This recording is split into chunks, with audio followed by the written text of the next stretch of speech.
We were talking about Charles Russell. How was he in regard to writers? What was his relationship with a writer? Well, he was wonderful. I mean, it was a very happy combination of writer, director, producer, because Russell himself was not creative particularly, but he had great taste. He had wonderful taste, and he worked very, very well with Sidney as the director, and with the writers. He knew when something was going off, or when something was not right, and so he was the best kind of producer. So when he found out that you were blacklisted and you had to use a pseudonym, how did he react to that? How was he? Well, his as I say, he was totally non-political himself. He really didn't. I mean, every time he would hear Polanski or Manoff and I talking politics, his eyes would roll up in his head. He would just wait very patiently for us to finish with this nonsense and get back to what was important, which was doing the show. And but he felt it was wrong. I mean, he was a thoroughly decent man, and a courageous man, because if it had been known that he was using blacklist, he would have gotten fired. His career would have been over.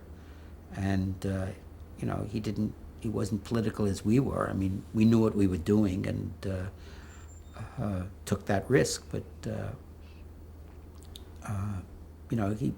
he stuck his neck out, and he felt the whole thing was wrong, and he wanted to do what he could, to help it. How was your agent reacting to your? Didn't have any agent. Agent fired me right away. Yes. Oh, sure. really? Oh, yeah. Yes. And why couldn't they not keep you on? Because their boss, didn't let them.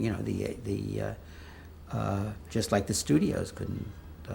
The agencies were dependent on the studios and the networks, and so they couldn't afford to, from their point of view, to handle blacklisted people.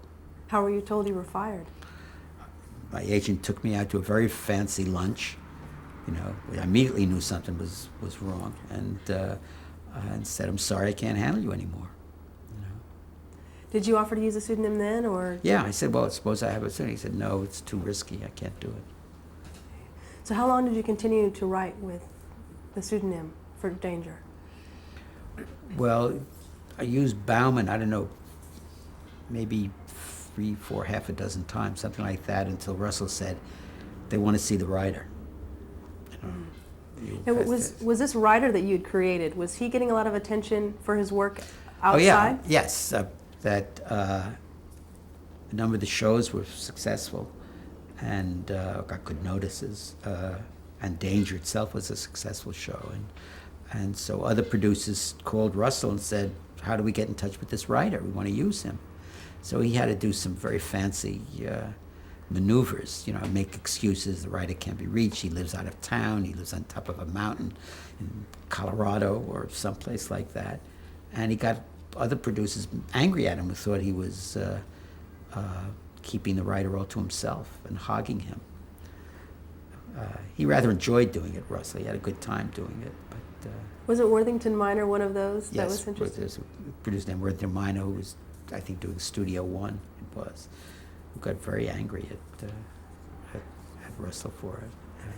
Now, the reason that the pseudonym didn't work anymore was CBS, I guess, put in a new policy that basically said, we want to see... We want to see the writer, yeah. We want to be sure it's a live body, so they could then say to Red Channels or the Congressional Committee or whatever it was, it's here, it's somebody who's perfectly clean politically and exists.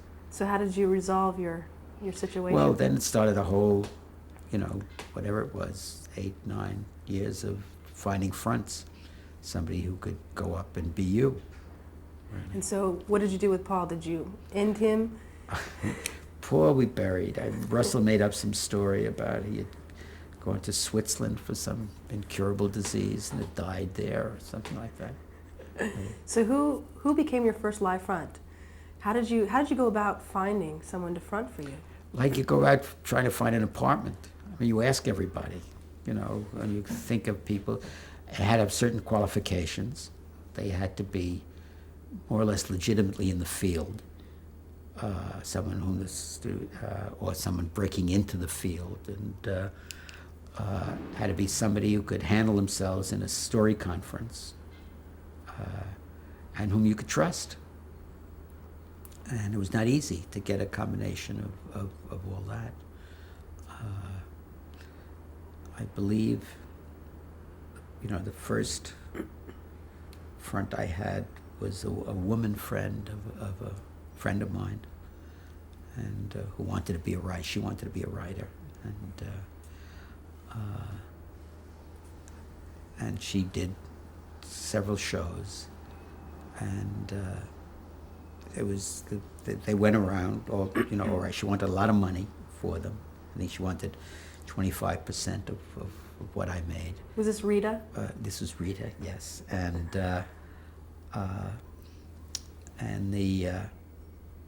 she was getting a lot of attention also from other men and from people. She was really kind of feeling her oats about it. She was going to be a writer,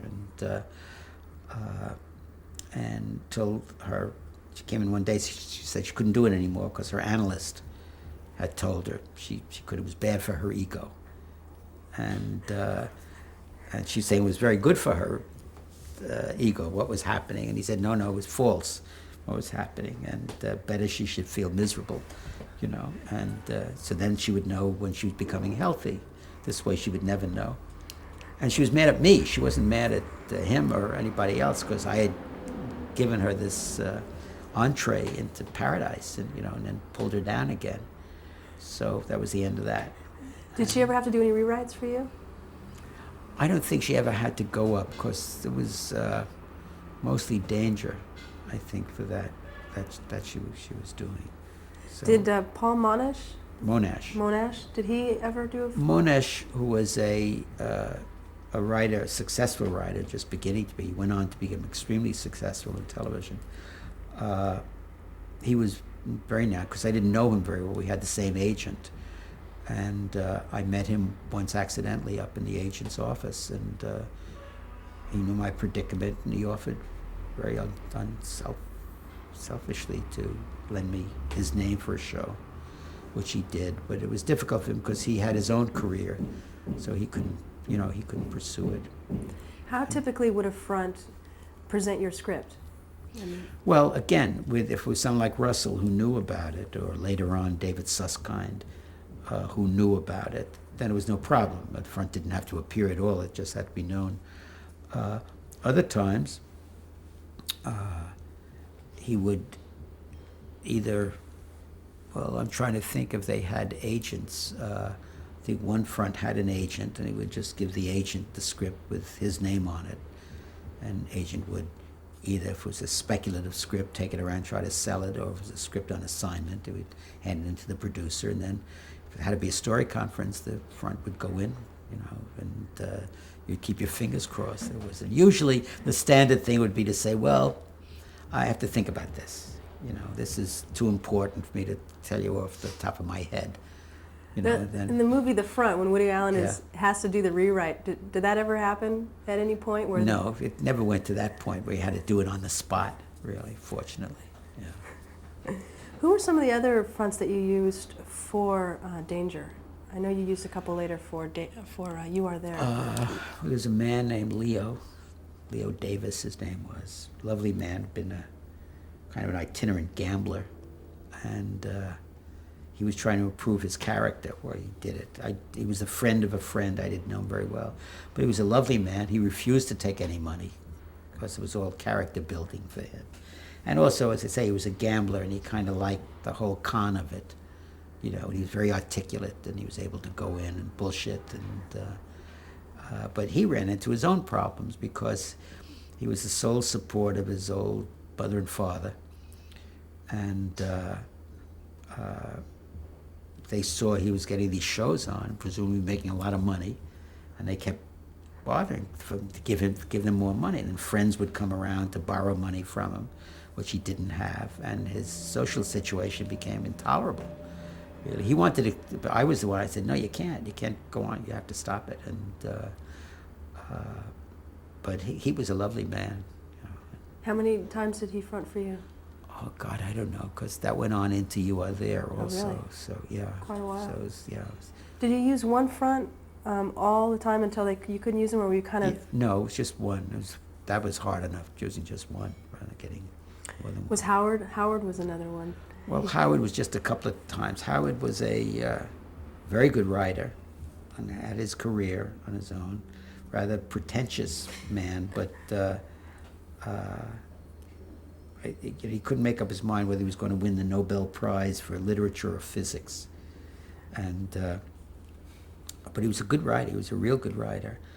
And I wrote a couple of shows under his name, but one of them I wrote was a comedy show, and at a time when I was having a lot of personal problems, and the show wasn't very good, and it certainly wasn't very funny. And he took me for a walk in Central Park and said that this wasn't good. I was trying to live up to his standard, and obviously I wasn't able to.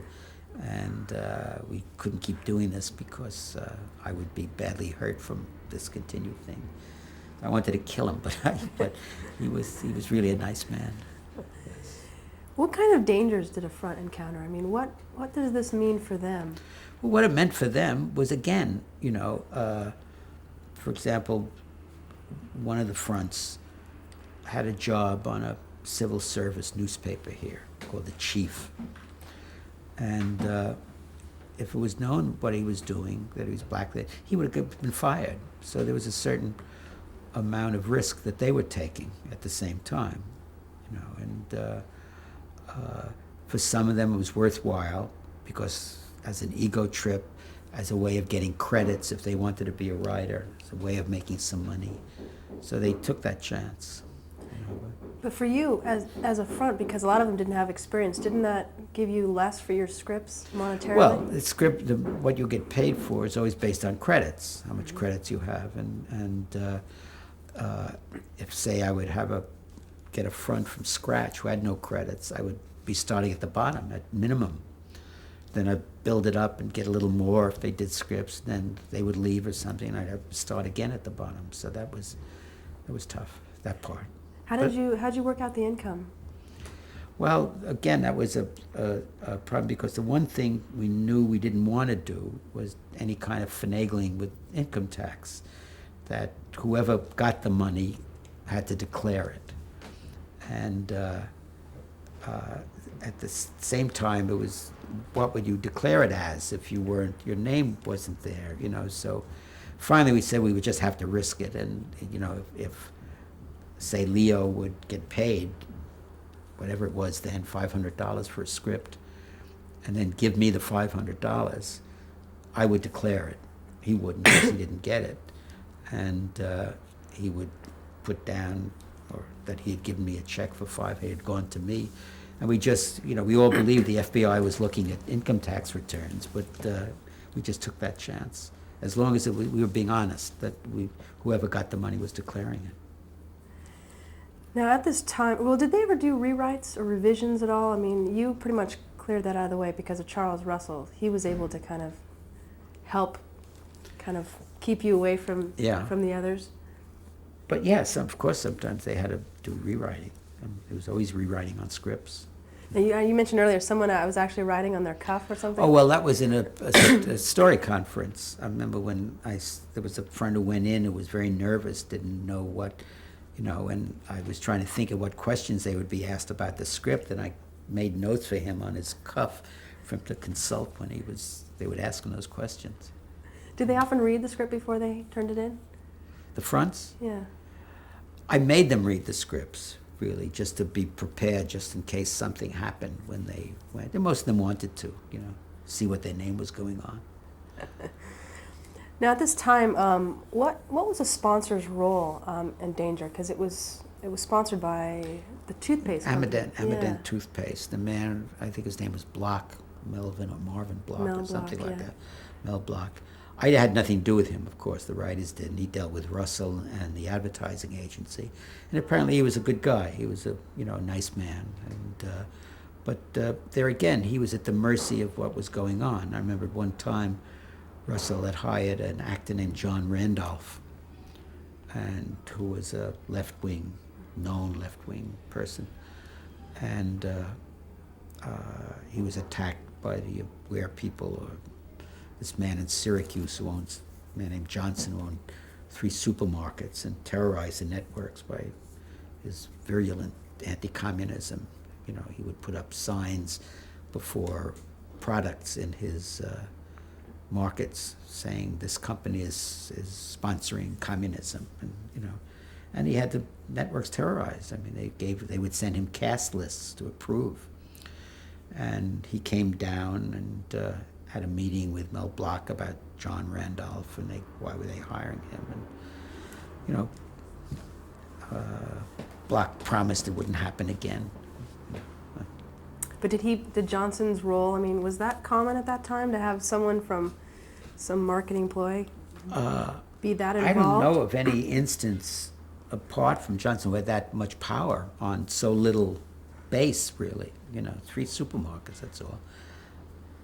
I could see where they would give in to the American Legion, or something like that, but they were scared. About this time, you also started your newsletter, Facts About the Blacklist. Yes. How did that come about? Well, I at any rate, and wanted to do something about it besides just being the recipient of all this shit being flung at me. And so together with another blacklisted writer, a man named Sam Moore, who'd been the president of the Radio Writers Guild, actually, we put together a little 4-6-page thing called Facts About Blacklist, just to publicize, because the networks were denying there was such thing as a blacklist, and of course, and we would get information about who was doing what and who was giving in from just people around, people in the business, people in the advertising agencies, who would, without attribution, would tell us what was going on, and we printed, and then would give it out at the network, hand it out at the advertising agencies. But we didn't have the money to, because it was all donations, and to keep it going past 2 or 3 issues. What was the response? Response was very good. Everybody, nobody liked the blacklist. Nobody except the more rabid nuts, who were profiting from it. But no, the producers didn't like it. They just caved into it. So they were very happy to anything as long as it didn't reflect back on them or hurt them. And what year was that about that you started publishing? It would have been 54 or 5, around then. And were you finding that what was happening was attack on liberalism and maybe even anti-Semitism at some point while you were... Well, the anti-Semitism was coming a lot from the House Committee on Un-American Activities, because there were a couple of rabid anti-Semites and racists on that committee who would make anti-Semitic remarks to witnesses and things like that. I think it was an attack on a whole area, whether we're going to call it liberalism, humanism, under the guise of being against communism. It was an attack on, on liberal thought, on the attack on the New Deal, the attack on unions. It became a big kind of cover, big screen, for attacks on things that were not specifically communist. So what was happening to those that were blacklisted? What was the relationship that was going on between all of you? Was there kind of a grouping together? I mean... Yeah, there was a kind of, circling the wagons kind of mentality about it. And that was the only good thing that came out of it, really, for me, was the sense of friendship and camaraderie and mutual support that happened. And, we'd lend each other any kind of support we could, money or places to stay or help with the kids. And I look back on that as very warmly, and it was a very important thing for me. Helped each other with scripts, and it helped us survive, really. Not just survive economically, but survive in some kind of spiritual or emotional sense. Well, tell me about your relationship with Arnold Manoff, and Abe Polonsky at this point?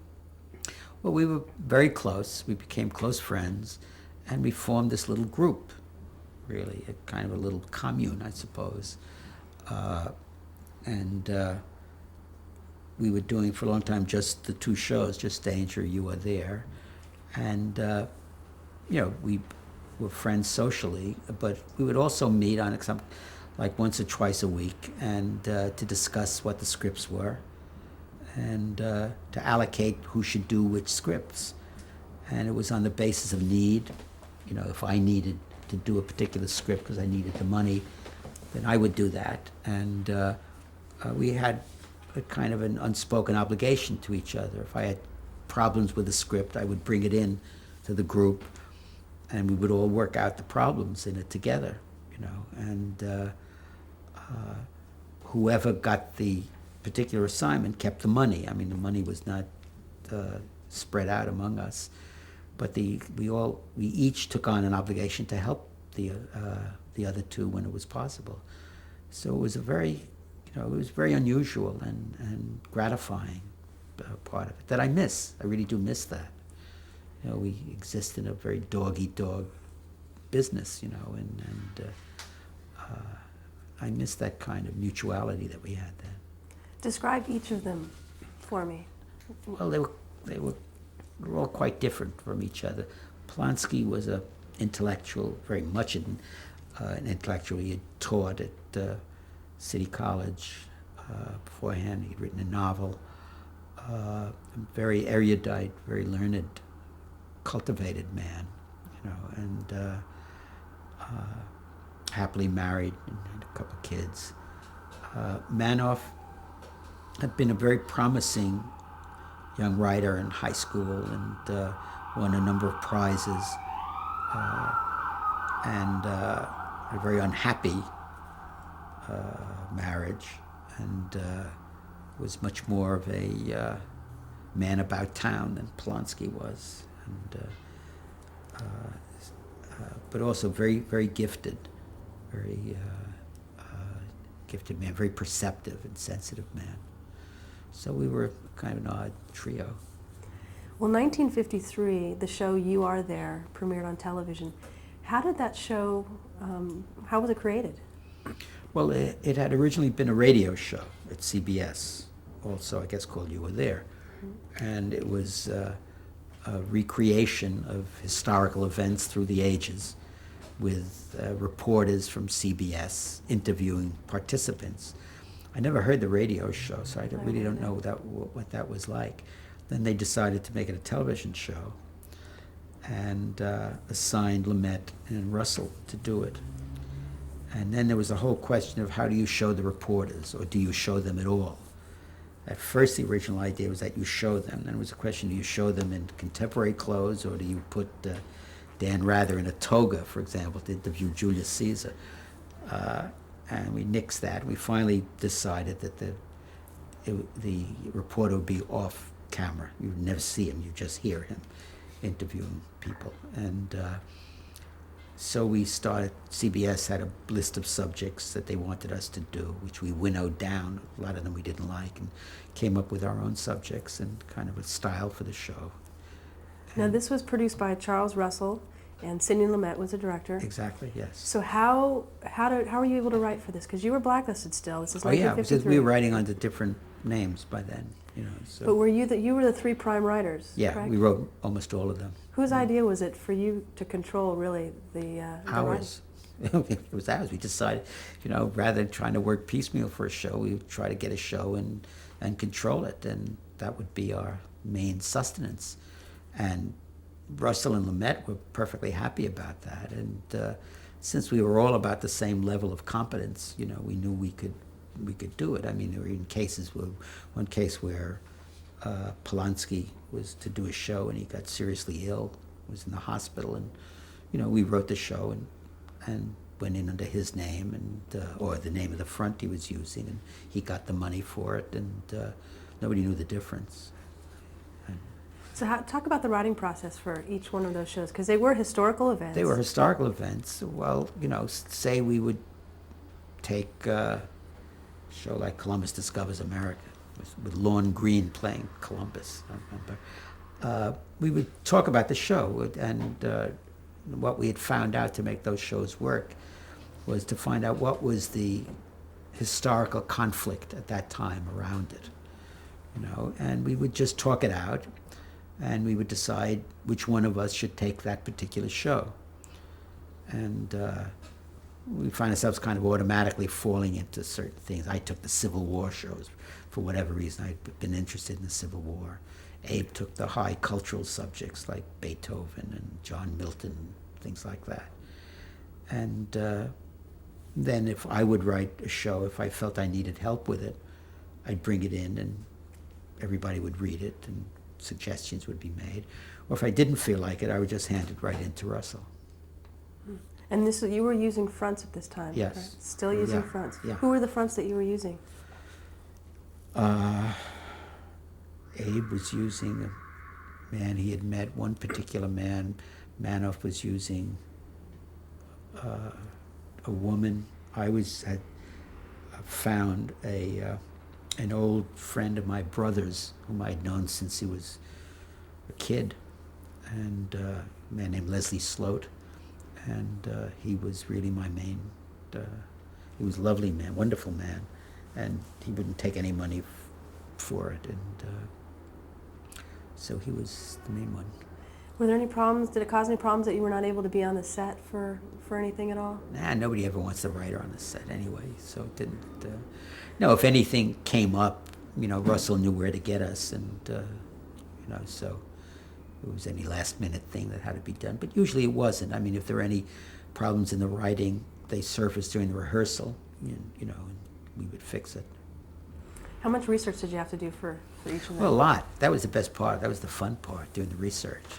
Because, we didn't have any research assistants or TAs to do it for us. And so we'd have to do a lot of reading, And then Russell did something, I think, quite smart on a lot of the shows where there might be any, politics involved or anything like that.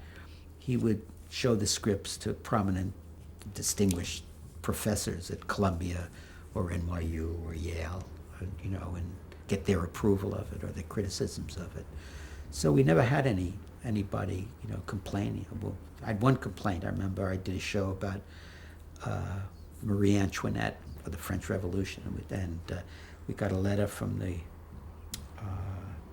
the wife of the president of the Miller Brewing Company, complaining we had treated Marie Antoinette badly. We'd been too cruel to her. That was the only thing I remember. Even Russell may have gotten other things I didn't know about. Were you working predominantly out of your home? Oh yeah, sure, yeah, yes. Were you able to watch the teleplays? Yes, by then, I had a television set. I had a nice black and white television set.